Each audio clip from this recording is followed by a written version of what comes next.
Halo Sobat IT semuanya. Dulu monitoring hanya soal melihat server hidup atau mati. Tetapi sekarang perusahaan harus memahami apa yang terjadi, mengapa terjadi, apakah ada ancaman keamanan, dan apa dampaknya ke bisnis. Karena itu banyak engineer mulai beralih dari tradisional monitoring menuju modern observability.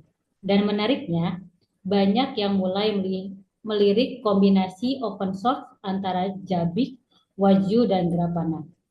Kenapa kombinasi ini dianggap sangat kuat? Hari ini kita akan membedahnya secara teknis dan juga secara bisnis. Dan sudah bersama saya di sini Mas Bagas Prastomo. Halo Mas Bagas. Ya, halo Kang. Halo Oke, semua. Mas Bagas. Apa yang berubah dalam 5 sampai 10 tahun terakhir ini ya Mas Bagas? Silakan. Hmm. Terima kasih pertanyaannya, Kang Dewa. Jadi untuk pertanyaan apa yang berubah ya dalam monitoring 5 sampai 10 tahun terakhir ini, jadi dulu itu struktur infrastruktur itu cuma umumnya bersifat statis ya. Statis ini yang saya maksud adalah server fisik atau on-premise, lalu VM konvensional dan lain-lain. Nah, metode monitoringnya pun juga sederhana banget ya. Kita cuma perlu lihat availability-nya aja nih. Apakah servernya ke dalam keadaan hidup atau hijau atau mati dalam keadaan merah dan lain sebagainya. Nah, saat ini akhir-akhir ini berubah nih arsitekturnya. Jadi distributed, terus dinamis, lalu hybrid juga. Seperti cloud arsitektur, lalu microservice, kemudian Kubernetes, kontainer-kontainer, lalu serverless. Nah, transisi ini memicu suatu fenomena ya.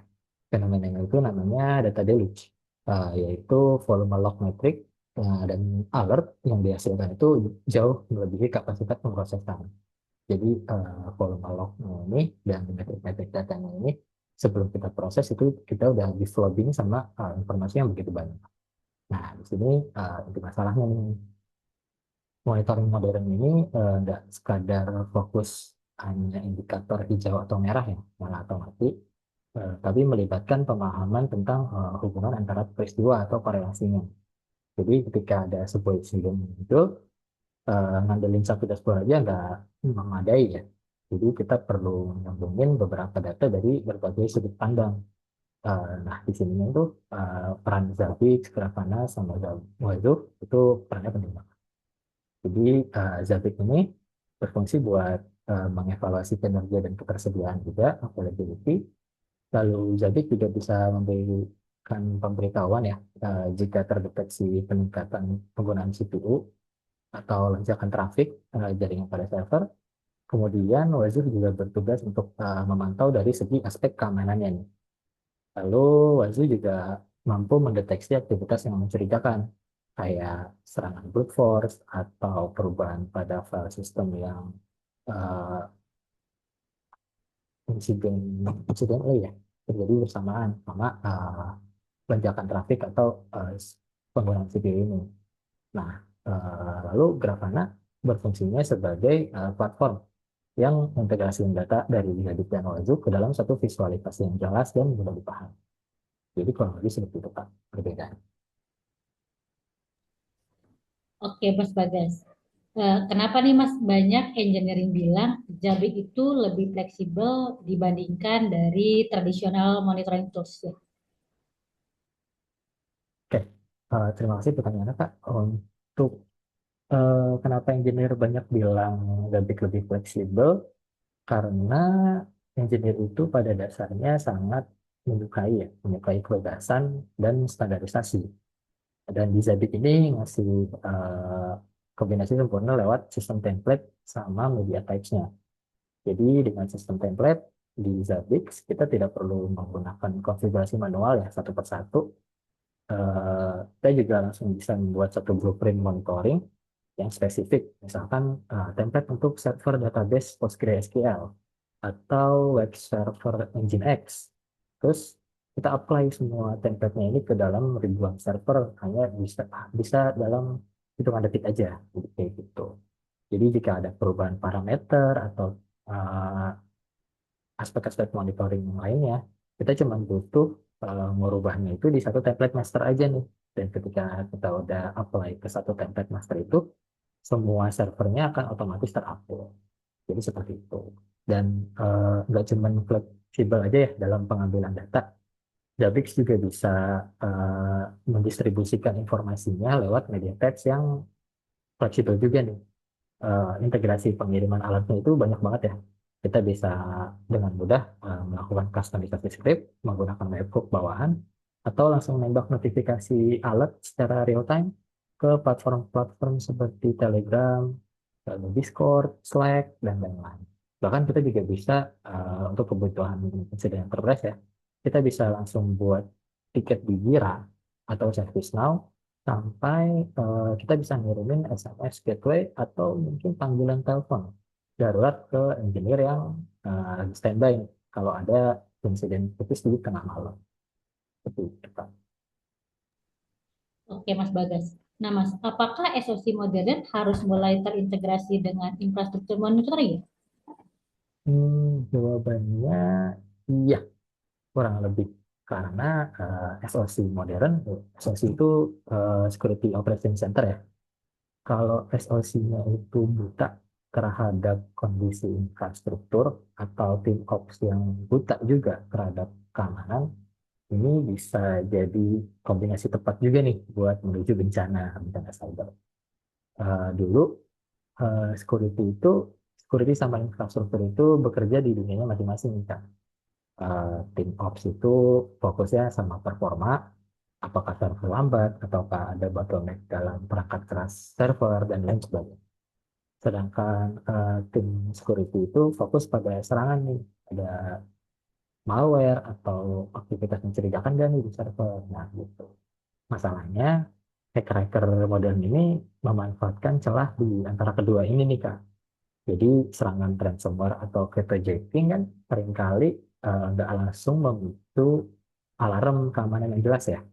Mereka itu menyamar sebagai lonjakan beban resource atau workload. Jadi kalau tiba-tiba CPU-nya tinggi, mungkin ada serangan-serangan seperti cryptojacking, kurang lebih seperti itu. Nah, kalau kedua tim ini tidak saling berbicara dan datanya terpisah, maka insiden-insiden tersebut bakalan terlambat nih disadarinya. Nah, integrasi ini yang melahirkan konsep baru yaitu SecOps atau DevSecOps ya, di dalam perusahaan, di mana performa keamanan dipantau dalam sekali tarikan aja nih. Tuh. Jadi di sini juga Wazoo juga berperan penting ya dalam sisi keamanan. Banyak orang yang salah paham juga nih, ngiranya bahwa Wazoo itu cuman alat pengumpul log biasa aja. Padahal kemampuan Wazoo itu jauh melampaui itu ya. Wazoo itu nggak cuma menampung log, tapi juga bisa analisis mendalam juga secara real time terkait hal-hal yang mencurigakan seperti lonjakan beban resource yang sebelumnya kita miliki. Kalau seperti itu, Pak. Oke, Mas Bagas, pertanyaan lain nih, Mas. Mengapa Grafana menjadi senjata visualisasi? Mm-mm. Kalau untuk kenapa Grafana ya, jadi jadi senjata visualisasi. Jadi data sehebat apapun ya dari Zabbix atau dari Wazoo atau dari software-software lainnya itu nggak bakal ada gunanya juga kalau nggak disajikan dalam bentuk kalau kita sajikannya dalam bentuk teks yang mentah aja nih.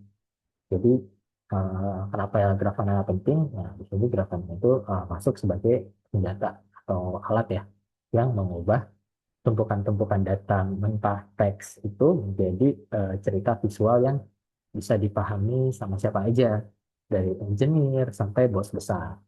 Jadi Grafana bukan sekedar menampilkan grafik standar ya.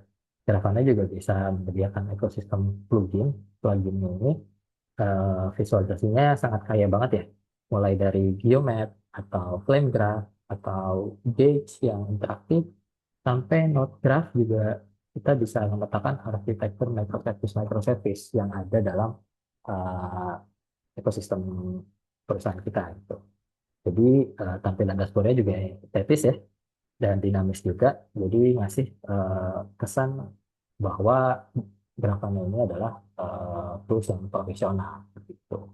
Jadi Grafana juga bukan sekedar alat pembuat dashboard doang nih. Jadi Grafana ini adalah jembatan yang nantinya akan menyatukan seluruh organisasi. Jadi dengan Grafana, tim NOC bisa dapat visibilitasnya, lalu tim engineer dapat korelasinya, lalu CEO yang biasanya nggak mau melihat data mentah, CEO ini bisa mendapatkan insight bisnisnya. Jadi seperti itu. Itulah apa integrasi Jabix sama YU dan Grafana itu adalah kombinasi yang wajib dimiliki perusahaan modern saat ini. Kak. Oke, pertanyaan nih Mas, mengapa kombinasi antara Zabbix, Waju, dan Grafana ini cocok untuk di Indonesia? Pertanyaannya bagus banget ya, Kak. Mengapa kombinasi Wazu, Grafana, sama Zabe ini cocok ya untuk Indonesia? Jawabannya kalau dari saya sih ada tiga ya. Ada tiga komponen kenapa kombinasi ini cocok buat Indonesia. Yang pertama itu adalah anggaran, yang kedua itu adalah regulasi hukum, yang terakhir adalah keterbatasan SDM atau sumber daya manusia. Jadi udah bukan rahasia lagi nih kalau di banyak perusahaan atau instansi di Indonesia itu dituntut harus punya sistem keamanan secara enterprise, tapi anggarannya terbatas gitu. Bagaimana nih caranya nih? Mereka dituntut banget buat punya sistem keamanan enterprise, namun anggarannya pas-pasan. Nah, kalau kita pakai software lisensi komersial seperti Splunk, Datadog, lalu PRTG, itu kan mengenakan biaya volume data berdasarkan volume data ya, atau berdasarkan jumlah agent. Nah, bagi perusahaan-perusahaan ini biasanya ini bisa membengkak ya biayanya sampai miliar rupiah juga nih per tahun seiring berkembangnya infrastruktur. Jadi tergantung nih, kalau infrastrukturnya makin lama makin besar, datanya juga makin membengkak gitu. Jadi kombinasi Zabbix, Wazu, dan Grafana ini kan open source ya.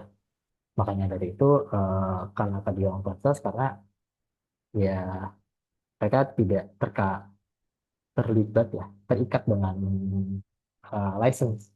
Jadi seperti itu. Jadi perusahaan nggak perlu membayar biaya lisensi software sebesar pun ya. Jadi anggaran-anggaran untuk lisensi software ini bisa dialokasikan ke hal yang lain, kayak investasi hardware yang lebih kuat, yang lebih proper, atau untuk peningkatan kesejahteraan di pelatihan tim IT itu sendiri. Lalu di Indonesia juga yang kedua ya, untuk regulasi hukumnya, di Indonesia ini juga lagi memperketat keamanan siber juga nih dan perlindungan data ya. Kita punya Undang-Undang Perlindungan Data Pribadi atau UU PDP dan dorongan masif juga nih sama BSSN untuk pembentukan CSIRT, CSIRT atau Computer Security Incident Response Team di berbagai sektor. Nah, regulasi ini tuh mewajibkan perusahaan dan instansi memonitor serta mengamankan data konsumen. Jadi instansi-instansi ini atau perusahaan-perusahaan ini dituntut sama BSN untuk mengamankan data konsumen gitu. Nah, WASU ini ngebantu banget ya buat menulis standar audit keamanan siber ini seperti manajemen kerentanan atau deteksi ancaman. Sementara Zabbix juga bisa membantu di segi kita harus bisa mastiin infrastruktur pendukungnya itu selalu menyala. Nah, itu Zabbix perannya di situ, Kak. Jadi kalau kita mengintegrasikan keduanya itu, ini cara paling cepat ya, paling cepat untuk patuh sama UU tadi, Undang-Undang Perlindungan Data Pribadi tadi. Nah, yang terakhir untuk ESDM ya, sebagai manusia di Indonesia itu nyari talenta IT yang menguasai tool spesifik yang tools mahal itu susah ya, sulit dan apa ya. Karena eh, calon-calon supplier pada karyawan IT itu nggak bisa belajar nih karena terbatasan license juga. Mereka mau belajar dari apa kalau license nggak punya. Nah, sedangkan kalau kita cari orang-orang yang mengerti IT dengan software-software mahal tersebut, ya tentu aja susah. Jadi kalau kita nyari yang open source, yang seperti Zapier dan Grafana, pada berbagai SMK atau universitas-universitas lain itu kan sudah diajarin ya, jadi standar juga nih untuk pengajaran software-software tersebut seperti Kapita Grafana. Jadi nyari talenta untuk IT-nya itu agak lebih mudah ketimbang kita nyari talenta yang harus bisa software yang berbayar-bayar tersebut. Tuh. Terus dalam komunitas Zabbik di Indonesia juga penggiat open source-nya juga besar juga ya, besar dan aktif. Jadi jika ada engineer lokal yang mengalami kesulitan atau error pada saat konfigurasi, mereka gampang nih, mereka bisa dengan gampang atau mudah menemukan dokumentasi-dokumentasi, lalu tutorial berbahasa Indonesia, atau mungkin bertanya di grup-grup komunitas open source ya. Jadi bantuannya itu luas, jadi kita sebenarnya nggak perlu juga nih untuk beli license untuk dapat support dari software-software open source tersebut. Seperti itu, Kak. Oke, baik. Terima kasih Mas Bagas atas insight-nya. Mungkin sekarang pertanyaannya bukan tools mana yang paling terkenal, tetapi platform mana yang paling siap menghadapi kompleksitas IT modern.